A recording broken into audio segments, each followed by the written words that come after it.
എങ്ങനെയാണ് CPR ചെയ്യേണ്ടത്? നിങ്ങളൊരു വ്യക്തിയെ അബോധാവസ്ഥയിൽ കാണുകയാണെങ്കിൽ ആദ്യം തന്നെ ആ സ്ഥലം നമുക്കും അവർക്കും സേഫ് ആണെന്ന് നോക്കാം.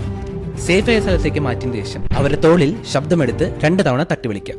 ഇതിൽ റെസ്പോൺസ് ഇല്ലെങ്കിൽ ഉടനെ തന്നെ ഹെൽപ്പിന് വിളിക്കാം. എന്നിട്ട് നിങ്ങളുടെ 3 വിരൽ പേഷ്യന്റെ കഴുത്തിന്റെ നടുക്ക് കാണുന്ന ഏതെങ്കിലും ഒരു സൈഡിലെ കുഴിയിൽ 5 തൊട്ട് 10 സെക്കൻഡ് വരെ കീപ്പ് ചെയ്യും. എന്നിട്ട് നിങ്ങൾക്കൊരു താളം കിട്ടുന്നുണ്ടോ എന്ന് നോക്കാം. ഈ താളമാണ് പൾസ്. നിങ്ങൾക്ക് പൾസ് കിട്ടുന്നില്ല അല്ലെങ്കിൽ ഡൗട്ട് ഉണ്ടെങ്കിൽ ഉടനെ തന്നെ CPR സ്റ്റാർട്ട് ചെയ്യുക. ഇതിനായി പേഷ്യൻസിന്റെ നിപ്പിൾസിന്റെ ഇടയിൽ നമ്മുടെ കൈയിലെ ഈ ഭാഗം വെക്കുക. ഇതിനുശേഷം നമ്മുടെ റിസ്റ്റ് ജോയിന്റും എൽബോ ജോയിന്റും ഷോൾഡർ ജോയിന്റും പേഷ്യന്റെ ചെസ്റ്റിൽ നിന്ന് ഒരു 90 ഡിഗ്രി ആംഗിളിൽ കീപ്പ് ചെയ്യുക. അതിനുശേഷം നമ്മുടെ മറ്റേ കൈ ഈ കൈയോട് ചേർത്ത് ലോക്ക് ചെയ്യുക. ശ്രദ്ധിക്കുക, 2 എൽബോ ജോയിന്റ് തമ്മിലുള്ള ഡിസ്റ്റൻസ് വളരെ മിനിമം കീപ്പ് ചെയ്യാൻ നോക്കുക. CPR ചെയ്യുമ്പോൾ നമ്മുടെ മൂവ്മെന്റ്സ് ആകെ ഹിപ്പ് ജോയിന്റ്സിന് മാത്രം വരിക. ഇങ്ങനെ ഒരു മിനിറ്റിൽ 100 തൊട്ട് 120 തവണ വരെ CPR ചെയ്യണം.